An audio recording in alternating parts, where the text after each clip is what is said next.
वो इब्राहिम अलैहिस्सलाम जिनके लिए आग को गुलजार कर दिया गया। अल्लाह अल्लाह, अल्लाह ताला सरकार दो आलम सल्लल्लाहु अलैहि वसल्लम के सदक़े में, इब्राहिम अलैहिस्सलाम और फ़ख्र इब्राहिम के सदक़े में हमें जहन्नुम की आग से महफूज रखे अल्लाह ताला इंशाअल्लाह।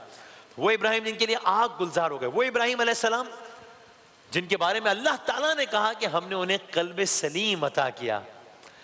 तो वो इब्राहिम अलैहिस्सलाम जो नमरूद जैसे बादशाह के महल में बबांगे दोहल कलमा हक बुलंद करते नजर आए, वो इब्राहिम अलैहिस्सलाम, वो इब्राहिम अलैहिस्सलाम जिनकी नस्ल से मेरे और आपके आका अहमद मुश्तबा मोहम्मद मुस्तफ़ा सल्लल्लाहु अलैहि वसल्लम है।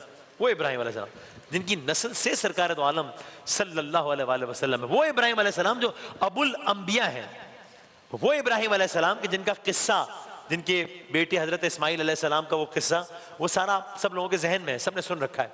वो इब्राहिम अलैहिस्सलाम जो खाना काबा, जिसका तवाफ, जिसकी एक नज़र, जिसकी ज़ियारत के हम सब मुश्ताक रहते हैं, वो इब्राहिम अलैहिस्सलाम जिन्होंने अपने फर्जंद के साथ मिलकर इस काबे की तामीर की। यानी कितने एजाज़ात हैं जो अल्लाह ताला ने अपने इस एक नबी के हक में लिख दिए।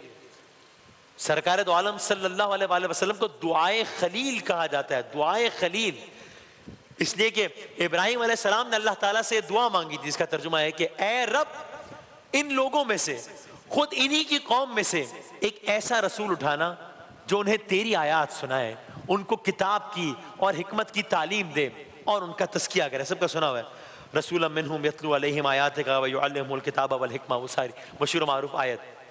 तो अब वाक़या यहाँ से शुरू होता है कि एक रोज़ ये इब्राहिम अलैहिस्सलाम बैठे हैं, तशरीफ फरमाए,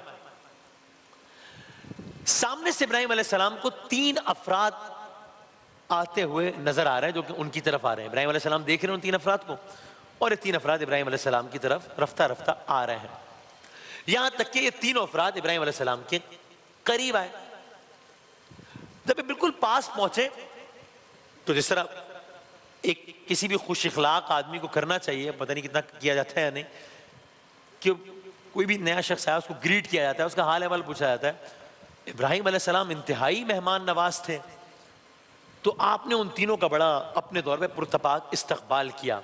हालांकि अफराद अजनबी थे, आप इनसे पहले मिले नहीं थे, आपने कभी इनको पहले देखा भी नहीं था। वरना होता है ना कि बस्ती के लोग हैं, मुलाकात नहीं है लेकिन हाँ कहीं देखा है, शनासा चेहरा, ऐसा भी नहीं था। ये 3 अफराद इब्राहिम अलैहिस्सलाम से मिलने आए और ये 3 अफराद अजनबी हैं। तो ये भी क्या कहने हैं अल्लाह ताला के नेक बंदों के कि यानी हम जैसा कोई आदमी भी किसी अजनबी को देखता है तो इतने पुरतपाक तरीके से नहीं मिलता। ये अल्लाह के नबी हैं और आप इनका इखलाक और सब देखिए। यहाँ तक कि इब्राहिम अलैहिस्सलाम ने इन्हें बड़े एहतराम से बुलाया, बिठाया, खेमे में बिठाया या खेमे के पास बिठाया। और या अगर अपने अल्फाज में कहूँ कि हाल चाल पूछने के बाद खाने वगैरह का पूछा।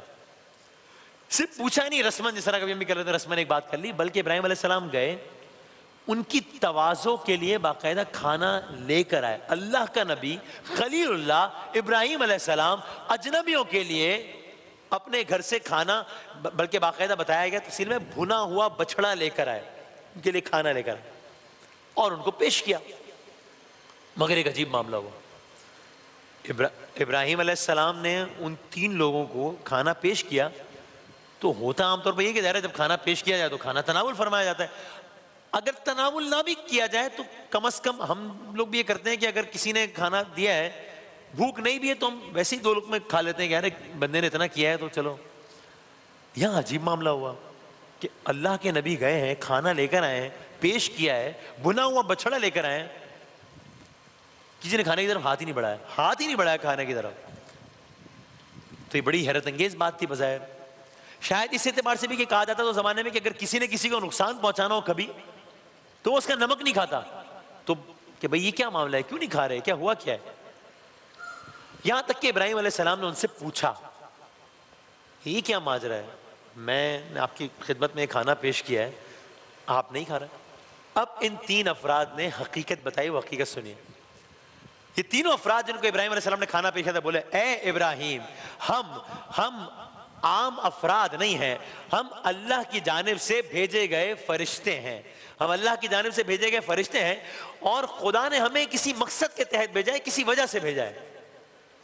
तो अब वो फरिश्ते आप जिनके बारे में सुन चुके हैं कि फरिश्तों का सारा जरा, ये फरिश्ते इब्राहिम अलैहिस्सलाम के पास आए हैं और कह रहे हैं कि हमें अल्लाह ताला ने किसी मकसद से भेजा है आपके पास। अच्छा, अब मालूम हो गया कि अब मकालमे का आगाज हुआ। क्या बताने आए हैं, क्या कह रहे हैं? कहा, ए इब्राहिम अलैहिस्सलाम, हम आपको एक बेटे की खुशखबरी सुनाने के लिए आए हैं, आपको औलाद की खुशखबरी सुनाया। मर्तबा देखें कि खलीलुल्लाह को अल्लाह का फरिश्ता या अल्लाह के फरिश्ते, उनके घर अगर विलादत भी हो रही तो उसकी खबर देने के लिए अल्लाह ताला फरिश्ते भेज रहा है जो बाकायदा पैगाम लेकर आए कि अल्लाह ताला आपको एक बेटे की नेमत से नवाजेगा।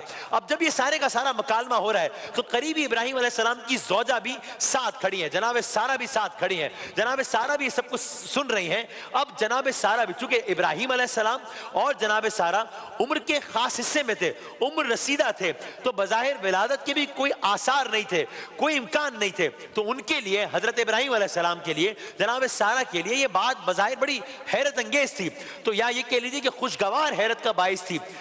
अब बाकायदा मकालमा भी किया जनाब सारा ने कि ये कि विलादत इस उम्र में, लेकिन कहा गया कि हाँ ये खुशखबरी हम आपको सुनाना है कि अल्लाह ताला आपके यहाँ एक फर्जंद देगा।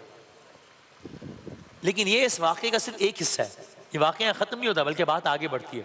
ये सारे का सारा, इस बात में हम आगे तेज़ी से आगे बढ़ते हैं कि किस्सा मुख्तसर ये कि विलादत की खुशखबरी मिल गई। अब जब ये सब कुछ हो गया तो फरिश्तों से इब्राहिम अलैहिस्सलाम गोया हुए कि अच्छा आपकी मंजिल क्या है, आप कहाँ जा रहे हैं? फरिश्ते बोले, ए इब्राहिम, हम एक बस्ती की तरफ जा रहे हैं। अच्छा, या दो बस्तियों की तरफ जा रहे हैं? क्यों जा रहे हैं? ये मकालमा हो रहा है इब्राहिम अलैहिस्सलाम को और उन फरिश्तों का जिन्होंने अभी विलादत की खबर सुनाई है। क्यों जा रहे हैं? कहा, ए इब्राहिम, हम उस बस्ती में अजाब देने की गर्ज से जा रहे हैं। यानी अब इससे पहले हम बहुत सारी दास्तानें सुन चुके हैं कि ये अजाब आया, ये अजाब आया, ये अजाब आया। यहाँ पर उस अजाब से पहले इब्राहिम अलैहिस्सलाम को बताया जा रहा है कि हम फलां बस्ती में जा रहे हैं और अजाब देने जा रहे हैं। अब वो इब्राहिम जो अभी कुछ लम्हे पहले औलाद की खुशखबरी सुनकर मसरूर थे, अब अजाब की बात सुनकर मगमूम हो गए कि किसी बस्ती में अजाब होने जा रहा है। इब्राहिम अलैहिस्सलाम जानते थे कि अल्लाह ताला ने एक नबी को उस कौम में तबलीग की गर्ज से भेजा है। तो इब्राहिम अलैहिस्सलाम ने फरिश्तों से कहा कि आप ये ना करें, अगर इन बस्ती के लोगों को कुछ मोहलत दे दी जाए, इन्हें कुछ मोहलत दे दो, अल्लाह के नबी थे ना, कुछ मोहलत दे दो। यहां तक कि बात आगे बढ़ी और अब अगली बात सुनिए, ज्यादा हैरान को ने कहा, हो सकता है कि उस पूरी बस्ती में 300 अफराद ऐसे हों जो नेकोकार हों। 300 अफराद, तो क्या 300 अफराद नेकोकार होंगे तो हजारों लाखों को अजाब देने के साथ साथ उन 300 अफराद को भी शामिल अजाब कर लिया जाएगा? जवाब दिया गया कि नहीं, अगर उस पूरी बस्ती में, अच्छा अगर बस्ती है तो हमें नहीं मालूम उस बस्ती की पॉपुलेशन कितनी थी, लेकिन अगर बस्ती है तो जाहिर तादाद लाखों में नहीं भी होगी, मिलियंस में नहीं भी होगी, तो लाखों में तो होगी, लाखों में नहीं भी तो हजारों में तो होगी। बात ये हो रही है कि इब्राहिम अलैहिस्सलाम कह रहे हैं कि क्या उस पूरी बस्ती में ज्यादा नहीं 300 लोग हों जो नेकोकार हों, तो जब अजाब आएगा तो सारी बस्ती मलियामेट हो जाएगी, तो फिर वो 300 लोग भी उसका शिकार हो जाएंगे। ये सवाल तो बड़ा इंटरेस्टिंग था, जवाब ज्यादा हैरान कुंदा। कहा, नहीं ए इब्राहिम अलैहिस्सलाम, ठीक है, अगर उस पूरी बस्ती में 300 नेकोकार भी हुए तो अजाब नहीं दिया जाएगा। 300 नेकोकार भी तो अजाब नहीं देगा पूरी बस्ती में। लेकिन फिर यह बताया गया कि नहीं, बस्ती में 300 नेकोकार भी नहीं है, पूरी बस्ती में 300 नेकोकार भी नहीं है। बात आगे बढ़ी, इब्राहिम अलैहिस्सलाम ने कहा, अच्छा अगर उस पूरी बस्ती में 100 नेकोकार हो, 100, तो क्या फिर भी अजाब दे दिया जाएगा? क्योंकि अजाब आएगा तो फिर तो सब उसकी लपेट में आ जाएंगे।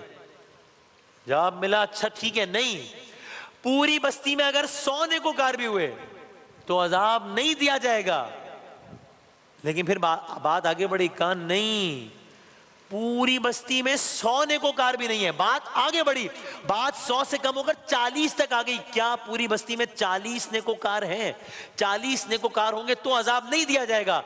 जवाब मिला, नहीं, पूरी बस्ती में 40 नेकोकार भी नहीं है। आपने फरमाया, यहां तक कि बात आगे बढ़ते हुए 14 अफराद तक आई। कहा नहीं, पूरी बस्ती में 14 नेकोकार अफराद भी नहीं है। यहां तक कि एक रिवायत के मुताबिक इब्राहिम अलैहिस्सलाम ने फरमाया, ये बताओ कि अगर उस पूरी बस्ती में जो नबी अल्लाह है वो और उनके अहले खाना के अलावा अगर कोई एक